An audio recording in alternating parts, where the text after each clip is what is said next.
Grasses and sedges, how do you use them in your garden? How do you utilise that beautiful shape of the foliage, the colour of the foliage, plus the flower seed heads that come on them later on, and what do you mix them with? Hello, I'm Rosie Hardy. This is Rosie Hardy Gardening. If you enjoy our videos, please do subscribe to the channel. Here at the nursery, we grow a small selection of grasses. There are a lot more out there. I have just decided to take 10 and talk about them, and then I will go and show you how to combine them with herbaceous plants or just combine them as a grass border by themselves. Not everybody likes grasses because yes, grasses are grass, you know, your lawn, they seed around and those sorts of things, but not all of them do that. Some of them are very well mannered, some of them look really good in the landscape. They are utilised a lot in that prairie style of planting or in big bold planting, and very much in communal and municipal type plantings where they are really easy for them to be able to fill up a space. They stand there looking good, they're good through the winter, and then they are cut back down. So from the point of view of people who are doing the upkeep of those places, they actually work quite well with the shrubs because they can go and do one chop and that is all they need to do, especially if it's in big industrial areas. If it's in more parkland areas, then they look after them in a slightly different way. In your garden, you're going to look after them to make it easy for you and what you're trying to actually benefit with them. So I'm going to start off with Stipa. There are quite a few different Stipas. I'm going to start off with Stipa tenuissima, also known as Nasala. This is the Mexican feathergrass. Now the Mexican feathergrass is native to Mexico, Argentina and the very south of America, and this is the natural habit that you expect them to do. And the beauty of these is when they're up at the heads like this, you get this wonderful sway, and that is the beauty of the majority of grasses, is that you get fabulous movement in them. Now this has the most tiny, very, very narrow, fine grass foliage, so it is very, very soft, very, very narrow, masses of it, giving you a very, very delicate looking plant when it's coming through. Now it comes from a base, it doesn't spread, so that plant is not going to move everywhere. However, it puts on these fabulous flower heads, and then these contain masses of seed. Now if you don't want it to seed around all over the place, and you can see that it is all starting to turn brown and golden, then you can grab the whole lot together, run your hand up like so, and you will get a fistful of seed like this. You can then dispose of your fistful of seed, and you can just do it every now and again because you won't get them all off, but what you will do is you will stop it from seeding all over the place. If you were to go and cut all of that off, you would be left with a plant that doesn't look very good, so just be aware. But also when the seedlings come up, they're so small, they're so tiny, they can be hoed off or they can be pulled out very, very quickly and you can get rid of them. But I love the fact that it seeds about a bit because then you get a new plant in a different situation. Once they've grown and they're, say, the size of what you'd expect them to be in a plug plant, they're still very easy to get out of the ground. They are not deep rooted. So these really rather like a rocky ground, free draining, dry, full sun, so that makes them very, very easy for putting into a hot, dry, sunny area, and they really do look very, very good there. They're also known to grow in slightly shadier spots, but that is very light shade, and again in that poor sort of soil, so underneath some very tall trees would be fine for it as well. So that is Stipa tenuissima. Then a very common one, especially here in the UK gardens, is Stipa gigantea, or the golden oak grass, and this produces a big base at the bottom, much wider, still quite narrow leaf, but wider leaf, and the foliage will get much bigger. So we're only talking about 18 inches with the Stipa tenuissima, 45 centimetres in height, and probably less than a foot at the base. Stipa gigantea, with the foliage, you're talking probably 18 inches, 45 centimetres at the base. And then the foliage will go up to somewhere around about just under 2 feet. So that means it's going to make a lovely clump of grass sitting there. And then above it go these wonderful, strong stems with a beautiful golden oat feel at the top, and they are really good. Now sometimes you can take seed from this plant and it will come true from seed, but I find it very rarely seeds around in my garden at all. Now some people will say different, and I think that really has to do with your soil and situation. But again, this is a plant that is native to southwest Europe and North Africa. So it is very much the sandy soils for this plant. So that gives you an idea of where this likes to be. Doesn't really like to be in heavy wet soil. So you're definitely putting this into a drier place, full sun, really quite happy. Now, when you talk about the seed heads, I've seen them anywhere from around about 4 feet to nearer to 5.5 feet, so somewhere between 1.30 metre and 1.50 metre with the flower heads. But they waft again, so they look really good. So this is Stipa gigantea. You can divide this plant. That's another way of being able to propagate it and put it into your garden. A very beautiful grass that you can grow from seed is this wonderful, elegant Stipa pseudoichu. Now this is known as the Peruvian feathergrass. Am I right? Yes, Peruvian feathergrass. And this will go up with its foliage very much more upright, and this is broader, much more like a normal grass blade on this particular form. But the foliage, as you can see in this, the whole plant is very much tall and upright and elegant. And then once you get to the flower seed head here like this, it is lovely. It just floats over, making a really beautiful shape. Again, you're going to get that wonderful movement with this. So the actual grass itself is a clumper. All of these are clumpers, they're not running around on the stipas. So it's a small base up here with the foliage. Foliage is going to be somewhere between 18 inches and 2 foot, making it very beautiful. And again, before the seed heads come up, you've got a lovely clump of grass there. And then these fabulous seed heads, which have got a silvery colour to them, so a different colour from some of the other forms that you've got there. And then as they go over, they stay upright. And when they're not finished or not setting seed, they're silvery like this. So very, very beautiful form, Stipa pseudoichu, and this you would do from seed, very definitely. Very lovely thing. I haven't found this seeding around. This is a plant that wants to go in full sun. It's from out on the plains. It's something that's sitting out there, but it gives you something which is lovely and upright and erect, so you could put it further in front of the border and have it as a see-through grass with that movement, with lovely plants around it. So this one is for full sun, free draining soil. Then the last one in the Stipa actually is not a Stipa anymore. So this is one that has changed its name, and this one comes from New Zealand. This one is Anemanthele lessoniana. Now this is known as the pheasant grass, and this is what everybody expects it to do, have this beautiful tonation of oranges and reds on a green that is going slightly orangey and golden. Now that is what you'd expect of this one if it's in the full sun, looking really good. Now this is going to make a big clump. It's not going to run around, it's just going to spread and make a big clump. So you'd expect it to be making a clump at least 2 foot round, and then what happens is the foliage goes down over, so it looks as though it's tumbling even though it is sitting in the ground itself.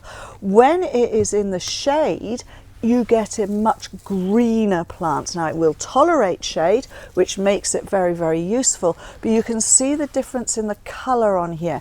It's still got that tonation of the orange and sort of golden and red tones to it, but it is green. But you can see with this how it is folding over and going over. Now this one is a prolific seeder, do be aware. And at the moment these have not got seed heads on them. What happens is you get a narrow stem with the flowering seeder that comes down and it sits, and all of the seed tends to drop around the base of the plant. So again, it's one of those ones that when you see it starting to seed, it looks beautiful with its seed heads, but when you see them starting to seed, if you pull them hard, you can get rid of them and then you're not going to get the seeding around at the bottom. It is a beautiful thing. It's really, really lovely. Now this is not one that you want to cut down. It doesn't really like being cut down. It's one that you would pull out. Now I haven't said much about the upkeep of a lot of these grasses. The Stipa gigantea, once it's finished it being architectural and looking very good, you can take all of the old seed heads out and you can cut the grass back, and you can do that in this early spring. It will come back and be a fantastic plant. The Stipa tenuissima, again, it doesn't like being cut back. You can, but it looks awful. The best thing to do with that is when it has brown bits in it, is you either pull them out or you get a nice wide tooth comb, like a dog comb, and you comb out the dead out of that one. The Stokesia doesn't seem to worry. We haven't done any cutting back of it, but it does die back naturally, so you can just get rid of any of the dead hormel grass that's there. And as I say, with the Anemanthele, it does not like to be cut back. Now that one will go in well-drained soil, but it can take a little bit of moisture and sun to part shade. So these are all in, or were all in, the Stipa family. That's one group that I wanted to talk about. So these are my sunny friends. So that first lot of grasses within the Stipa group all wanted to be in much drier conditions. So what about if you've got heavier soils and you need something that will go slightly, not always damp, but damper conditions? Then these are a few that will do that. They still want to be sun to part shade. I haven't actually on this particular time got any which are for full shade. There are full shade grasses. So, but these are all different sizes and shapes. So let's start off with this beautiful one. This is Molinia, caerulea, subspecies caerulea Moorhexe. Lovely long name for a short, small grass. This is also known as the purple moor grass. So these are native to the UK and Europe, the Molinia species. And the beauty of these is that they prefer a slightly moister soil, but they also prefer to be on acidic to neutral soils. So you try and push these too alkaline, they won't like it. Their native situation on the moors is an acid type of soil, so that's where they want to be. So it's somewhere where they get quite moist, probably through the winter times, then it'll dry out during the summer and then they'll get moist again. So they're very easy going from that point of view. Now these tend to make a wonderful clump at the base with their foliage, quite a broad strap grass-like leaf on this, so much broader than some of the others, but it's low, so that is only going to get under a foot, so probably 8 inches, somewhere around about 20-25 centimeters. And then as a round clump, it'll spread slightly, but it's very much what you think of as those hussock tumps that you see out in the moors. And then these lovely strong stems that come up. Moorhexe, the flower heads are quite dark, so they're very obvious there, and they sit up and you have this area between the grass and the heads sitting like that. So that one is really lovely. It's for the front of borders. It's a standalone. You could have it as a single plant with gaps around it, but remember, it's that acid to neutral with moisture available that it really likes, or even quite moist. In comparison, there is another Molinia, which is this one, and you probably on the screens cannot see how high this is actually going. So let me just drop it down, and even when I drop it down onto the ground, you will see that its flower head is above my head. Now this is Molinia caerulea, subspecies arundinacea, and this one is Skyracer. So a slightly different breeding to the others, and as you can see, it is a lovely transparent plant. So this is a really beautiful big plant. This is for the middle to the back of the border. I say for the middle to the back of the border. You could put it at the front, because when you look at the foliage, which again you can see it's very much wider, broader, strap-like leaf on this, the foliage is only going to 2 feet, which is 60 centimetres. So as long as it goes in amongst plants which are that sort of height, then the rest of it you can see through, because these big long stems, it doesn't need staking, it just is up there. It's really airy, it's beautiful. So the Skyracer I really, really love. Now, both of these, you would leave the seed heads up there, allow them to collapse, and they'll come back down. The foliage will die back down, they are not evergreen, and then you can just tidy them up in the spring. So you'll find that there'll be dead growth there, and you can just cut it back, and hey presto, they come back up again. So both of these like to be in full sun. They like to have moisture available for them to grow. And both of these are the Molinia is native to the UK and Europe. So this particular form, the Skyracer, will take a little bit of part shade, but that needs to be available light around, okay? So it's not deep shade for any of these. Then we have the Calamagrostis here, Calamagrostis emodensis. Isn't that beautiful? Look at those tassels hanging down.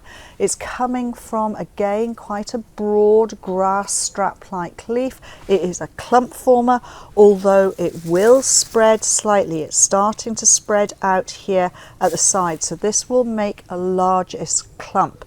This one is known as Mount Emodus reed grass. So as soon as you hear something like reed in the name, even though it's a sort of common name, you know it wants a damper situation and it's going to spread a bit.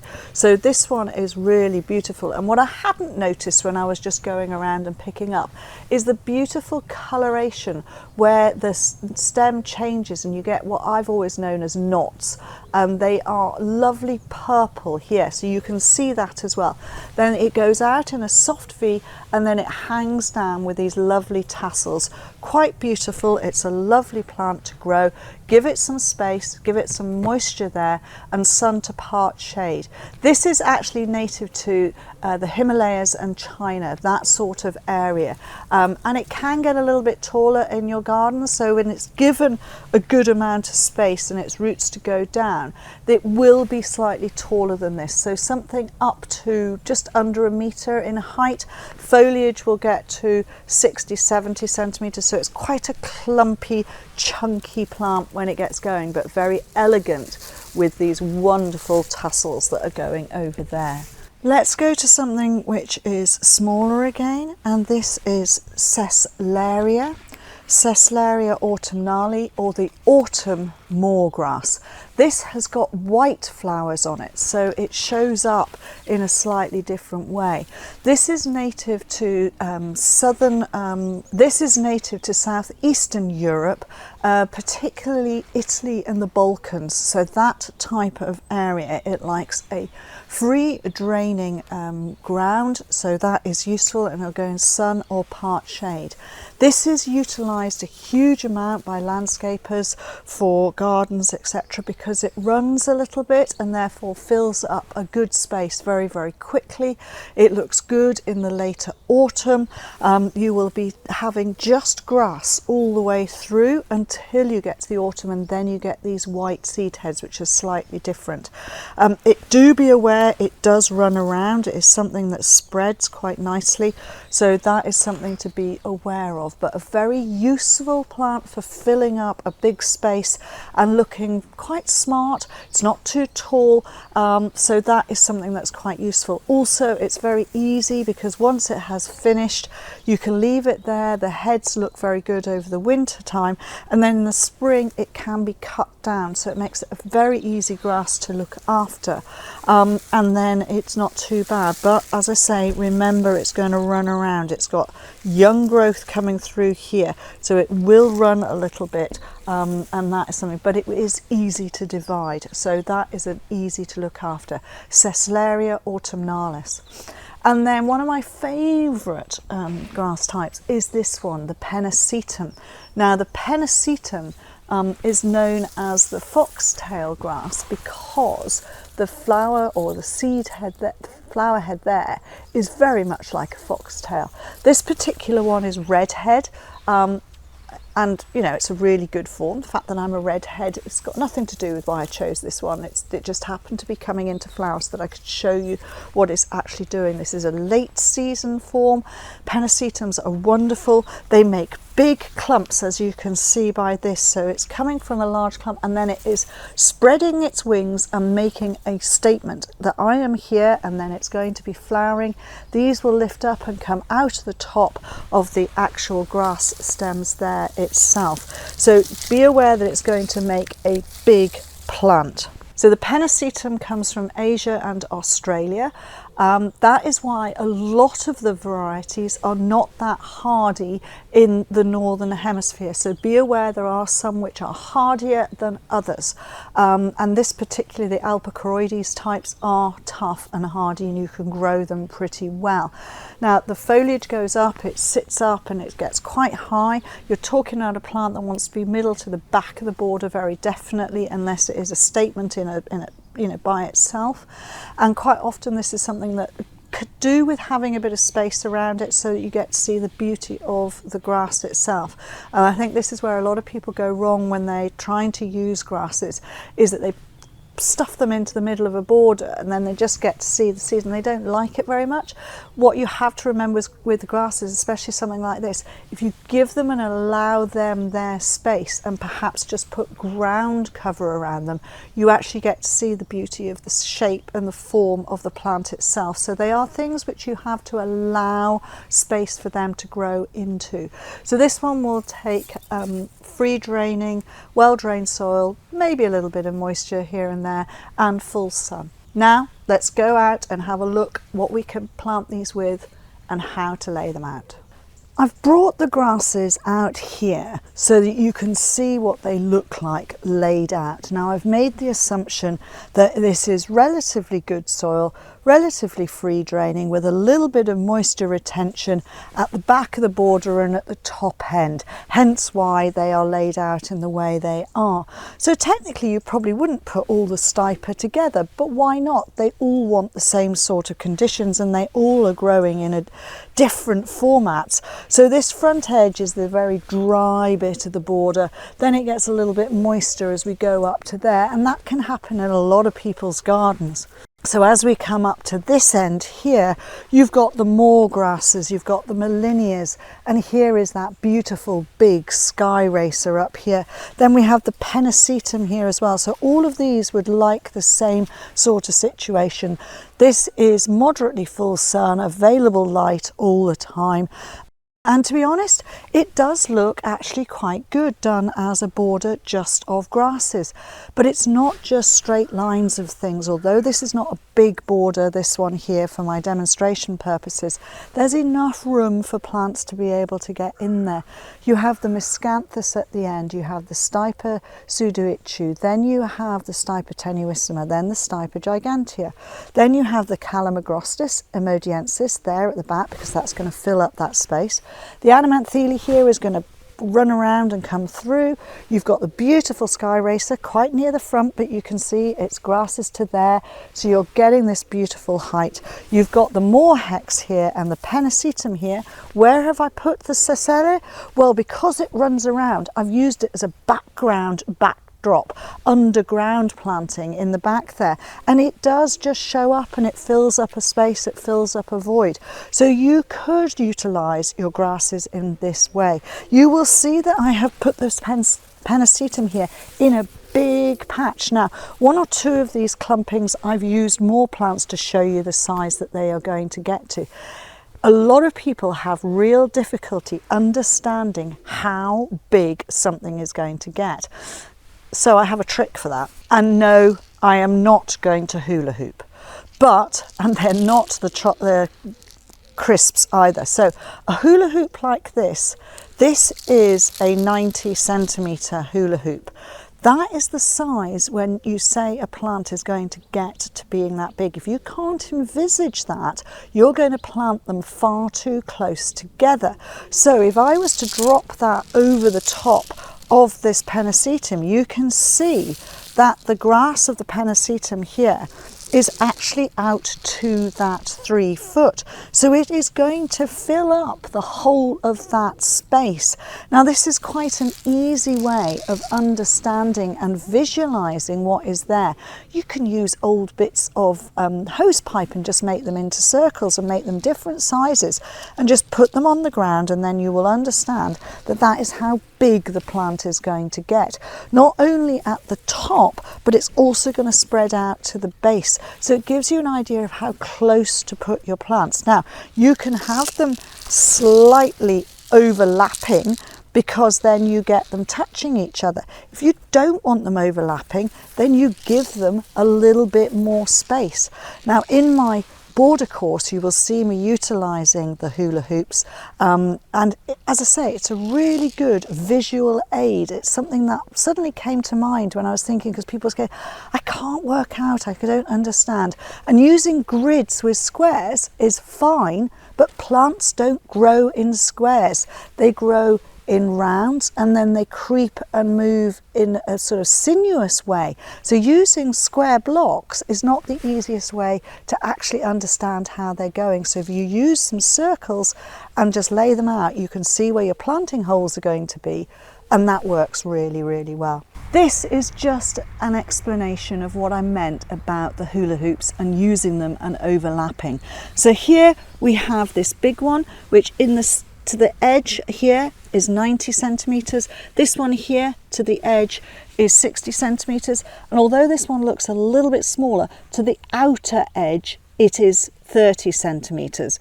I couldn't find one that was exactly that, so that's where we are.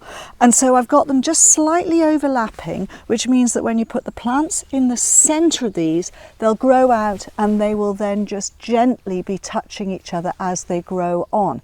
So what plants are we going to put in where? So we have to think about how big they're going to get. So we first of all would have this one, which is the Stipa pseudoichu. That's not going to get big at all, so it would go in the centre of, it's always a bit of ground that you can't stand things on. There we go. They would go like that. Then you have the Sedum Matrona going in the centre of that hula hoop. No, that's not going to stand up either. Come on, you stood up before. Right, centre of that one.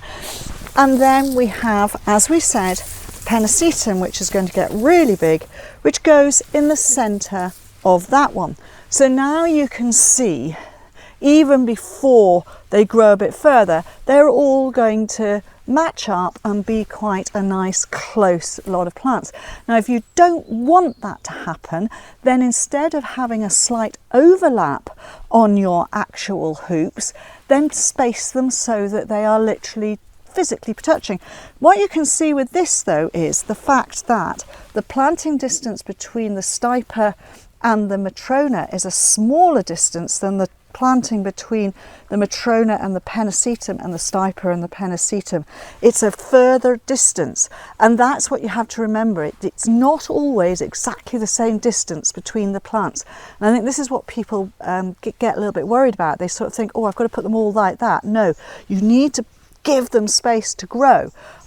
So if we wanted to make this a little bit wider, for instance, so that they all have their own growth habit, when we would literally move them so the circles are a little bit further away from each other, and then the centres where the plants are actually going to grow from are further away, and you can see it's a much further planting distance now between all of those plants. That then gives them space to grow, space to get larger, and you can fill up with annuals. This is the grass border. Now I'm going to change it slightly and I'm going to put in some planting because not everybody wants to have 30 shades of green and this sort of just monotone planting. They would like to, I mean, I've got no problem with this because there's ups and downs, there's spikes, everything. But a lot of people want a little bit more colour and a little bit more flower, so let's change it over to that. Now we have a completely different feel. I've left in the grasses which prefer to have a little bit more moisture available. So therefore the planting that I have put in and added is also plant material that would like that sort of environment. So I've added in a beautiful Actaea, Queen of Sheba. I've put in Lythrum, Dropmore Purple. I have put in Bistorta and Plexicauli here. Then there is an Astrantia Florence, Sedum Matrona, Eutrochium, and this one is Red Dwarf, and then the beautiful tall Sanguisorba in there is Pink Elephant. Now this gives us a completely different feel to what we had before. It is still architectural, so the one thing that is really important to remember when you are planting with grasses is to make sure that the plants you are putting with them have bold foliage, have bold flowers, because otherwise they get lost with this sort of airiness. Now you could say that the Sanguisorba gets a little bit lost, but it has a totally different foliage, and when it comes up and falls over, the flowers look completely different to the grass heads. So it is a plant that is used a lot when you are planting up with grasses like this. Eutrochium Red Dwarf, this is a shorter variety, got these fabulous big heads, lovely big leaves. Sedum Matrona, now you probably think that poor soils don't really, it is a tough plant, so you can utilise those anyway. It's one of those plants that you can push to a different sort of area, so that is something to be aware of. Bistorta, you know, is going to make big clumps. This is the other thing, you know, I said a lot of these grasses, they're going to make large clumps, therefore you've got to have plants planted with them that can fight their own space and be able to go in amongst them. You get the spikes of the lovely red on the top of the Plexicauli. Lythrum, they're always good in there, and the Actaea is going to come out later. Beautiful purple foliage, so you get a completely different feel with this type of border, and this would work perfectly well. However, if this was all in this small space, you would be having to lift and split it within 2 years. That is the one thing I would say. In this space, I would probably use half the amount of plants, and then you would be able to have a fabulous border like this, utilising grasses. So if you're in a small space, 3 to 5 grasses maximum for that area, because you've got to remember the size that they're going to get when they are mature and what they are going to do when they are mature. But you could certainly do something like this in a it probably would need to be just slightly wider, and then it would all fit into this area. But there you go, this is the ones for a slightly moister soil, really good soil, and they would be happy in that situation. Now we have a completely different feel with the grasses that prefer it to be slightly drier, full sun, and utilising plants that would go in with that and be really happy in that sort of situation. We've got a slightly different colour palette. We've got a little bit less heaviness on the grass because at this time of the year the oat grass is just going over. The Pennisetum hasn't come up, but it still needs this large amount of area. I've kept the Miscanthus because you can push that to slightly drier, especially if it is reasonable soil. And then I've used a short-lived Rudbeckia there. That one is Triloba. It's a really wonderful free branching, brilliant plant for mixing in there. And then for the slightly shadier bit behind this Pennisetum, I've used this lovely Perennial here, Perennial scabiosifolia. Now we have the fabulous blue down here of the Stokesia or Stokes aster, that would love it. Now, what I've done here is I've not put really tall stuff in front of the Pennisetum so that you can see the beauty of the plant.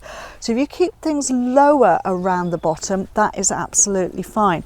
And then with the Stipa tenuissima, we've got a lovely little group here, and then to show you what it does, 1, 2 seedlings popping up somewhere else. So that is always fun to have that sort of thing. We've got the beautiful Helenium Vicky there in the middle. Then we have the Stipa pseudoichu here. A hardy geranium down the bottom. Yes, I could have brought a few more plants out, but I only managed to grab one to do this. But if you get the idea, that is a beautiful low growing hardy geranium, does really well in sunny spots. That's Azure Rush, and that will just beautifully carpet down in the front there. Excellent. Still got the Cedar Matrona, so putting it into a drier position, it would probably be a little bit lower than it is here. But again, that lovely bold foliage and that darker colour stem.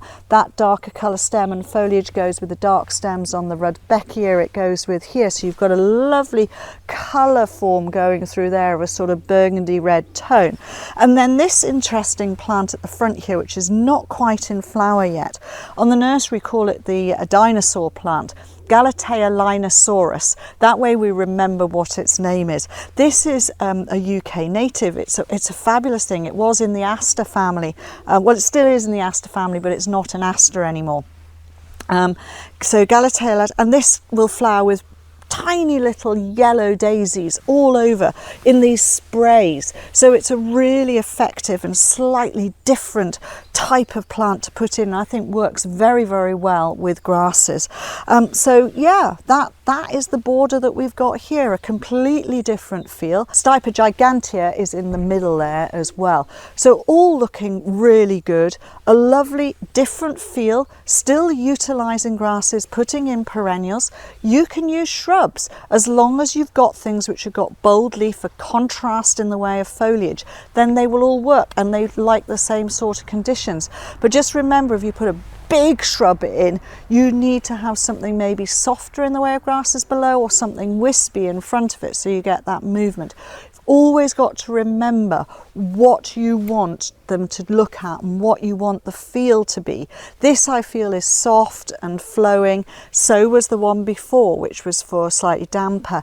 Just got different feel, for different colour variation in here as well. So it is a thing to think about. The grasses need their space. Think about the grasses. Sometimes it's almost better to put the grasses in first, give them their space, see what filler you need to put in, and then start putting the filler in, remembering that this is going to have a red tassel, so therefore something with a little bit of burgundy with it will work really nicely, and it makes the whole thing knit together and gel together.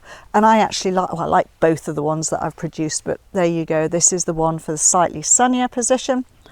Have fun with your plants. That's what it's all about. To have fun, think about them, and remember the hula hoops for actually laying out and seeing where your plants will go. Thank you very much for watching, and please do subscribe to the channel. If you want to watch another video of mine, YouTube thinks this one is perfect for you.